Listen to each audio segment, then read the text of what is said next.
Hi, friends. This is Robert Hatton. This is The Encourager.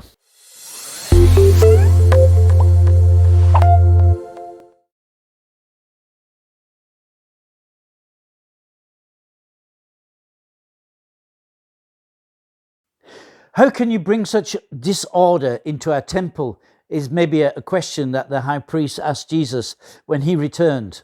And they asked him another question. They said, where does your authority come from? And Jesus said, well, I'll answer this question if you will answer one of my questions. And my question is about the baptism of John. Was it from heaven or was it from man? And they thought about this question, but they couldn't give him an answer because they said, if we say it's from heaven, then he will say, why weren't you baptized? But if we say it's from men, then this mob, this multitude of people that are around us, they would get very angry because they liked John the Baptist. So they decided that they weren't going to answer this question. They said, we don't know, we can't give you an answer. So Jesus said, well, neither am I going to give you an answer about where my authority comes. But I want to tell you a story. And then Mark said he told many parables on that day, but he actually, and in Matthew and in Luke, there are a couple of other parables listed. But Mark, he only mentions this one. And he says there was a man who planted a vineyard, and then he rented it out to some tenants who worked it and produced a harvest.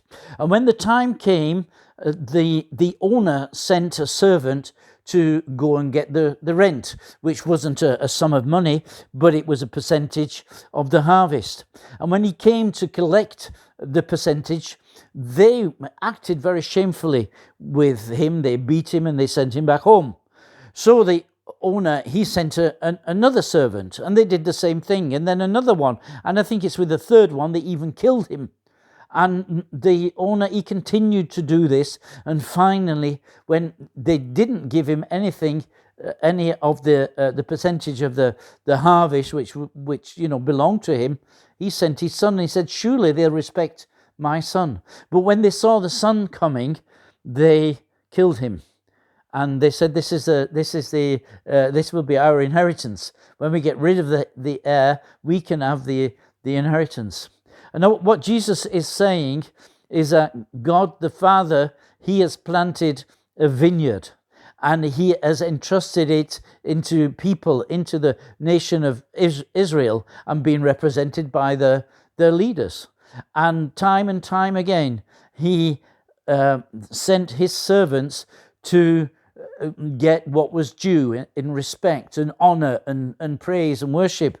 And they treated the servants of God who came to collect this, they treated them with, they despised them, they beat them. They were the prophets in the Old Testament. Some were killed, some were stoned. And finally, what Jesus is saying, this God, the owner of the vineyard, and Israel is sometimes compared to a vineyard, this is the final offer. I'm now sending my son, thinking surely you'll respect the son. But instead of respecting Jesus and realizing where he's come from, they started to plot, and they intensified their efforts to get rid of him.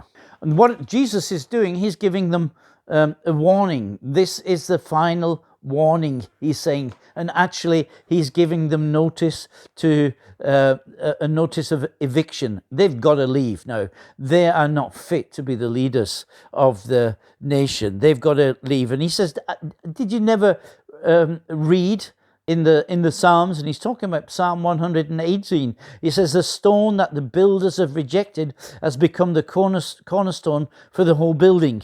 And he's talking about himself. He's saying, you're rejecting me, but actually because I'm chosen by God, I'm going to be the cornerstone upon which everything else will be measured.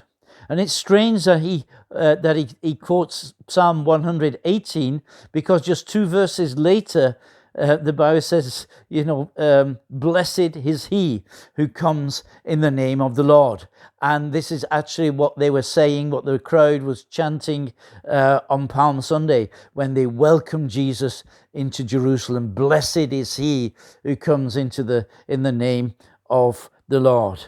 The high priests are the tenants who have just completely missed it and don't realize what for consequences the dealings will do. Because now God, just as he did in the parable, the owner came and he killed the workers. He killed the people who'd killed his son. He got rid of them, and he gave the vineyard to somebody else.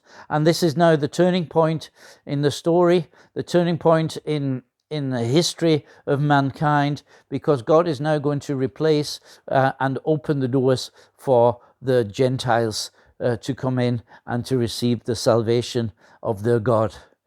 God bless you. Have a good day. You're Bob Hatton.